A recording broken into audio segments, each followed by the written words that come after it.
Singer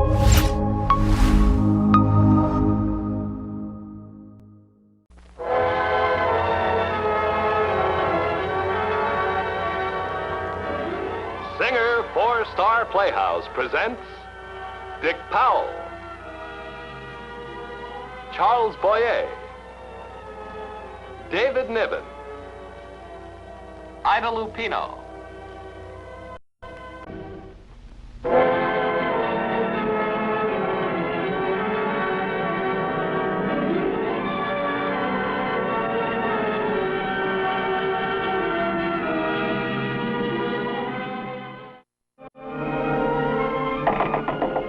Open up, Mr. Graham.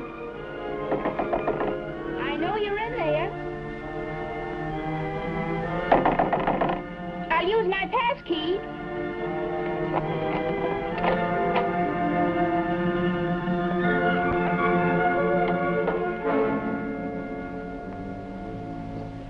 Go away, Rose. You're in a lot of trouble. Someone just phoned saying that detective was on his way over. You're liable to be arrested on suspicion of murder.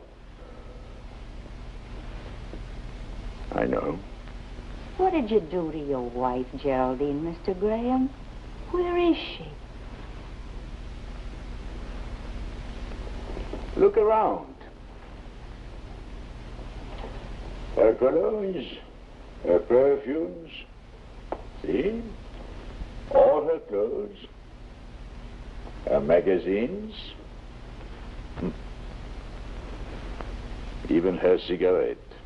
But where is she? In this room, where she always is. Oh, now, Mr. Graham. Where do you think she is, Rose?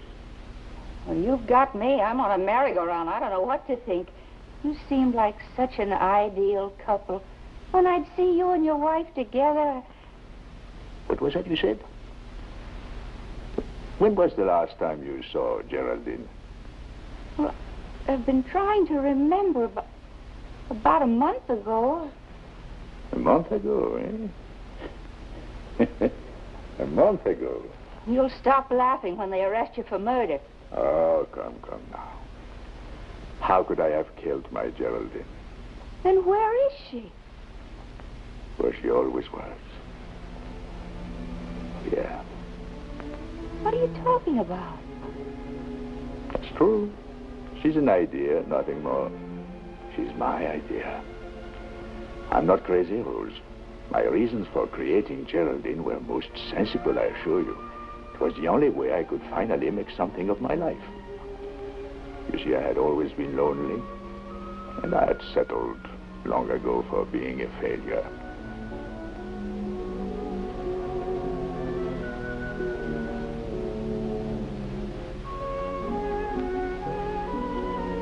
My life was a succession of small defeats, drifting from one insignificant job to the next, from one rooming house to the next. And nothing was going to change this late in the game. I answered the advertisement as a joke. It was a very wonderful position. I knew I didn't have a chance. But this time I got a reply. A request to come in for an interview. How ridiculous. A job like that for me? They'd laugh at me.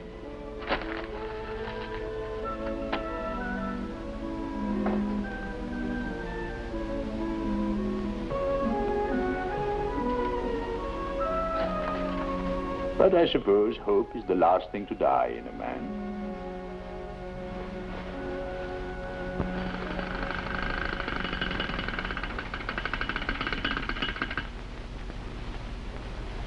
Excellent education, I'll say that for you. Thank you, sir. I was a real dummy in school, but I appreciate brains. Got great respect for brains. Of course, you never did much with all that education. That's true. This is an important job with my toy factory. Great responsibility. The average employer, he'd look at you and what would he say?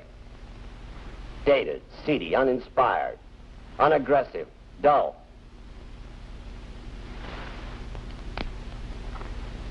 I suppose so. But for me, don't ask me why, you vibrate. I'm a great believer in vibrations. I can enter an empty house, and in 2 seconds I can tell you whether or not the house is for me just by the vibrations. Also, I'm fed up to here with the slick young hotshots. Give me a middle-aged, substantial, settled man with responsibilities. And you know what you've got? Stability. Sir? Prepare a standard contract for Mr. Graham. He'll be starting Monday. Yes, sir.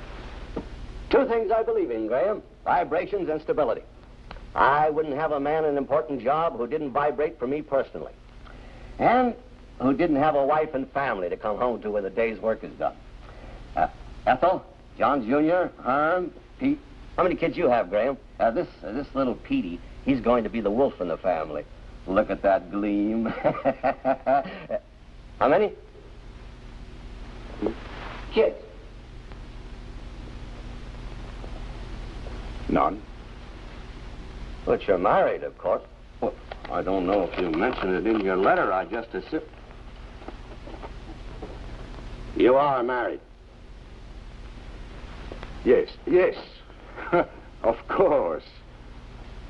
Certainly. For many years. Well, that's fine. Have a cigar. Thank you. That's how it started. When all my new hopes were going down the drain again, I created my wife. Now I needed a new place to live, a bigger place, a Mr. and Mrs. on my mailbox. I had to start a whole new life for 2. Joan, I saw your ad in the paper about a bungalow. I'd like to see it. Oh, just you? No, my wife and I. She couldn't come. She works at irregular hours. Research work, you know. You probably won't see much of her. Around here, we don't have time to watch the tenants. Too many beds to make and floors to vacuum. This is it, bungalow C. Looks nice. This is the bathroom. Here's the bed. Oh. And plenty of closet space. Women like that. And here's the kitchen. Oh. Well, I must say, this is very pleasant. Well, that is, we'll take it. Oh, don't you think your missus should see it first? Most women have their own ideas about things. Oh, my wife likes whatever I like. Oh, you must be one in a million. Yes. Yes, she is. You said 80, huh? Mm-hmm. Fresh linens every Thursday, maid service every day. You mean the maid comes in here every day? Well, except Sundays. I'm the maid around here, and Sundays I don't work for anybody. I don't blame you. Here you are. Oh, thank you. I'll draw up a lease and have it for you later. Is that all your luggage? Oh, no, of course not. I'll fetch my wife things later. Oh.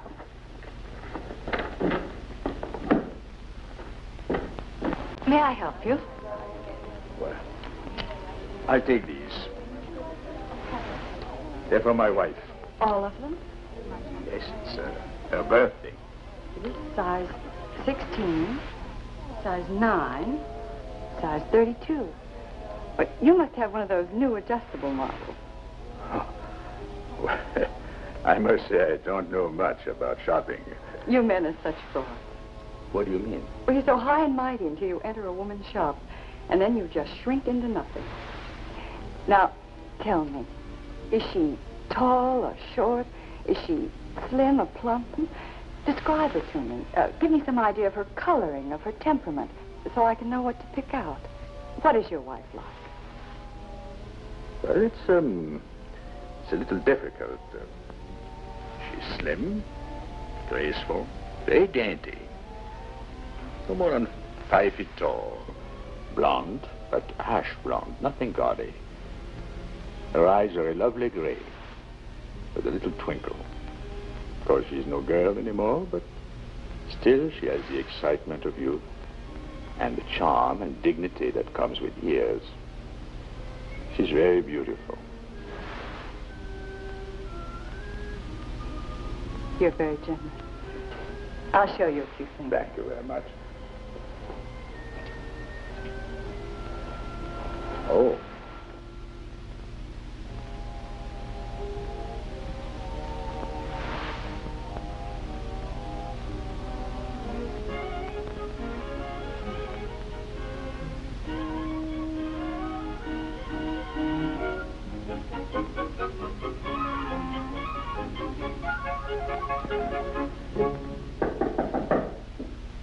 Yes? This is Rose Barton, the manager with the lease. One moment.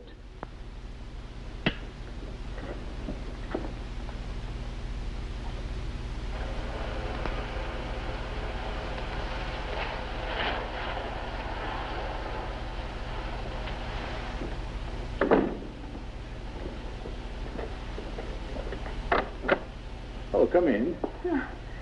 Thank you. I'd like to get all the paperwork out of the way. Of course.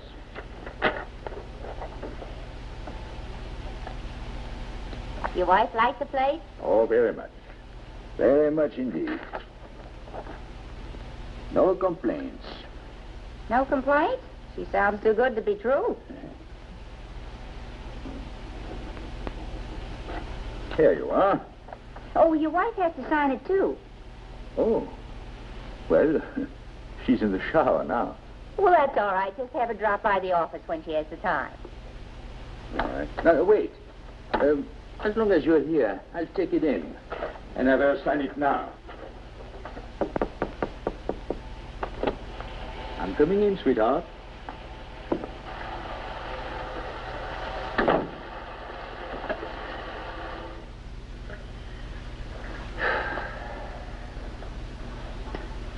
Now, what should I put? Jane, Virginia, Alice.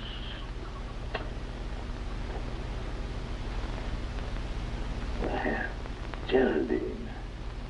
That's nice. Yes, very nice. Geraldine. Grant. Very good.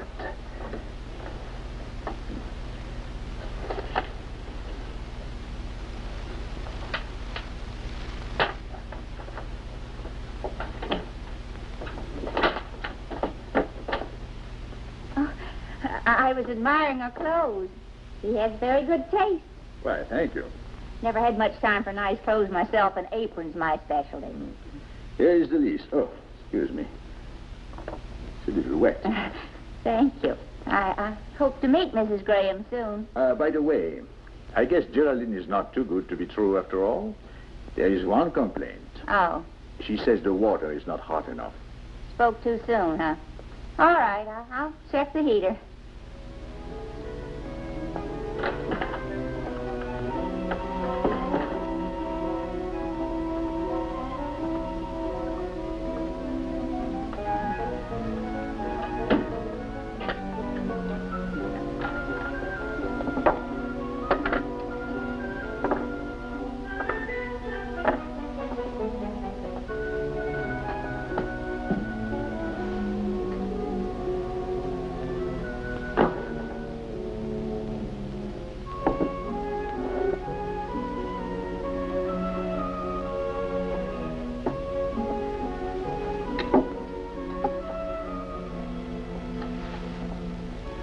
And so I began my life with Geraldine.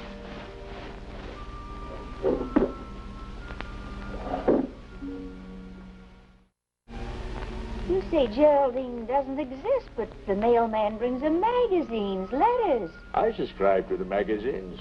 I write the letters. People in the court remark about what a nice, quiet couple you are. Never any fights, never any noisy parties. I used to hear you talk to her. Yes, to an empty room. And yet, there were times where I could have sworn that she... What? Nothing. Well, what about the people where you work? Oh, they believe in Geraldine completely. I was always sending my secretary out for little gifts for her. Every morning, there was a fresh flower in my lapel, placed there by Geraldine. I had to make them believe, especially Mr. Martin. My job depended on it. But I must admit that keeping her alive became an extremely exciting game. Of course, there was a certain element of risk. The other day, I was almost caught. I was in my office. Lunchtime. Oh? Has my secretary gone? Sure. Oh, I told her to put a call in to my wife. Well, do you mind waiting just a second? I'll make it short. I'm starved. I won't be long. The time is 12:50. Hello, my darling. Exact. I've been meaning to call you all morning, sweetheart, but this is the first chance I've had. Of course I do. The time is I hope you fell asleep again after I left. 52. You were so tired last night. Yes. And your face looked so lovely this morning on the pillow. The time is 12:52. Well, see you tonight, sweetheart. 20 seconds. What are you doing?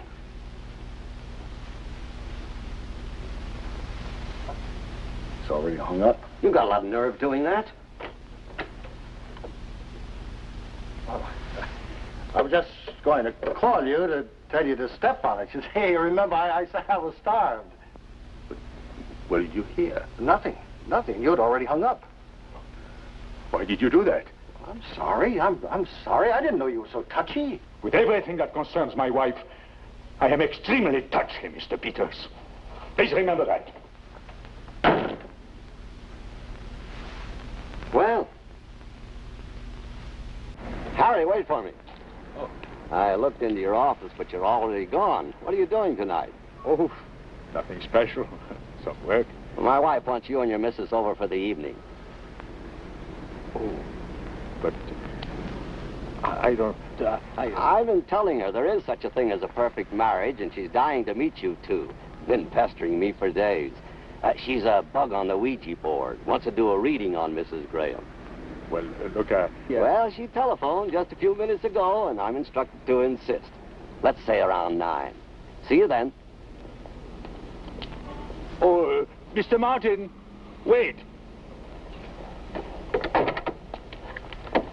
I am terribly sorry. I don't know where my mind is.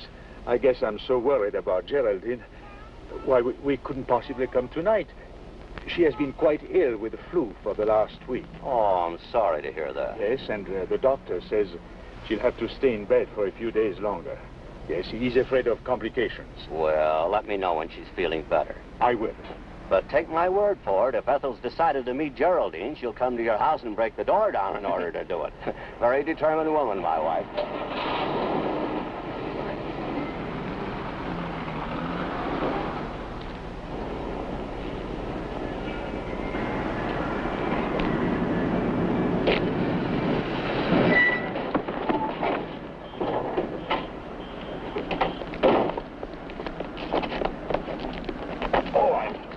I'm terribly sorry.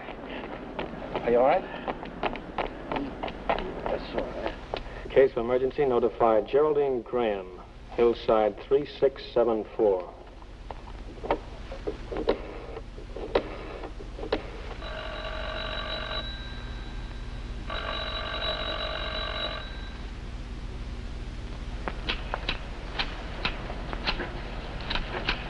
Good afternoon. Good afternoon. The phone's been ringing night and day at the Grand Bungalow. There it goes again. Yes. I don't know how many times it woke me and the mister up last night. You'd better do something about it. I guess I will.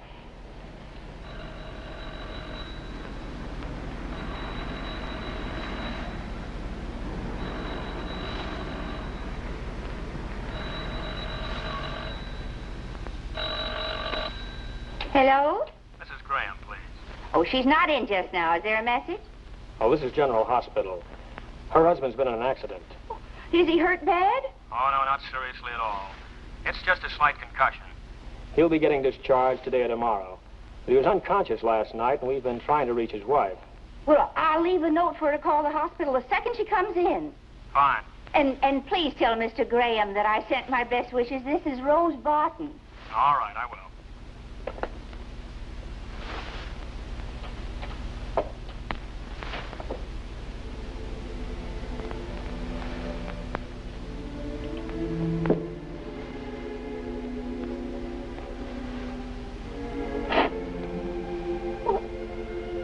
never been opened.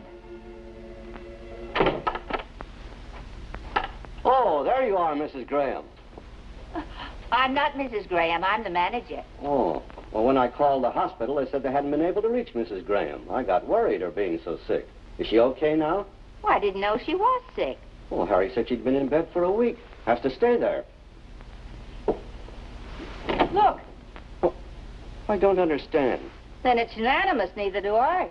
Well, when's the last time you saw Mrs. Graham? Well, just last... Why, no, I haven't seen her for weeks. Oh, Mrs. Haynes? Yes? When's the last time you saw Mrs. Graham? Is anything wrong? We don't know. Well, I saw her. Well, I haven't seen her in a month. Something is wrong. That's why the telephone was ringing all night. I just know something is wrong. Oh, maybe she just went out of town for a day or two. He said she'd been in bed for a week. Well, all her clothes are still here, and their suitcases. So she hasn't gone out of town. He's killed her. Nonsense. It's true. He's killed her and hidden the body. Oh, shut up. Then where is she? Where is she?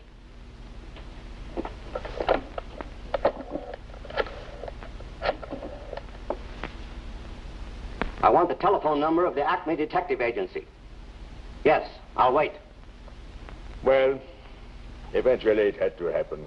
If it hadn't been the accident, it would have been something else.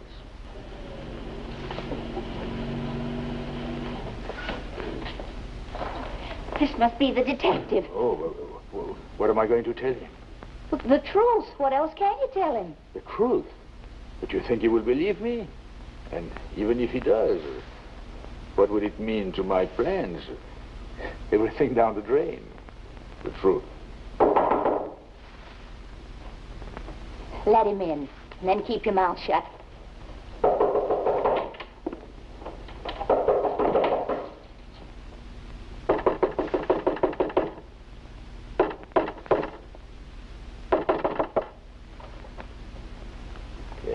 Mr. Graham?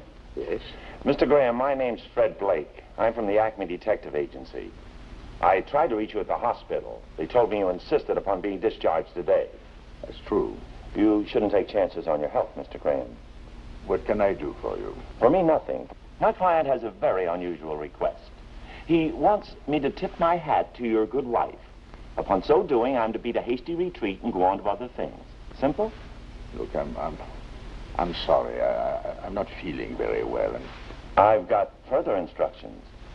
Just in case I can't find the lady to tip my hat to, I'm to run, not walk, to the nearest police station. look, Where is she, Mr. Graham? Honey, who's that at the door? Well, what's wrong? You're as white as a sheet. well, he wants to know what happened to my wife. Well, what do you mean, what's happened to me? You, Mrs. Graham? Well, so I'm told. Well, we got a report that you've been missing.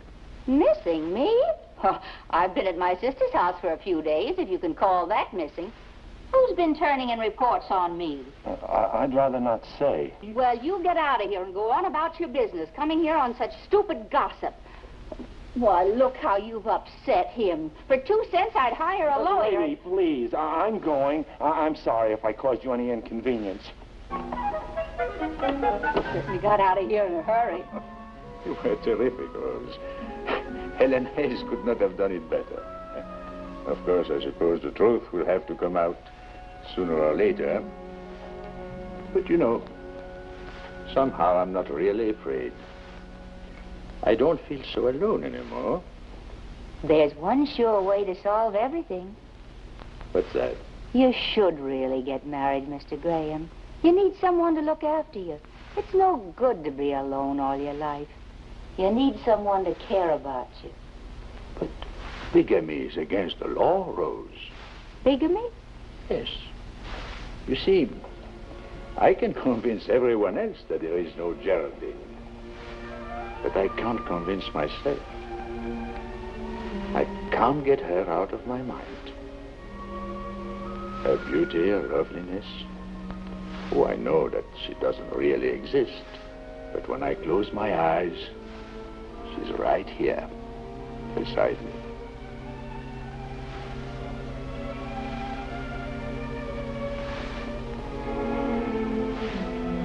How could I ever possibly give up my wife, Geraldine?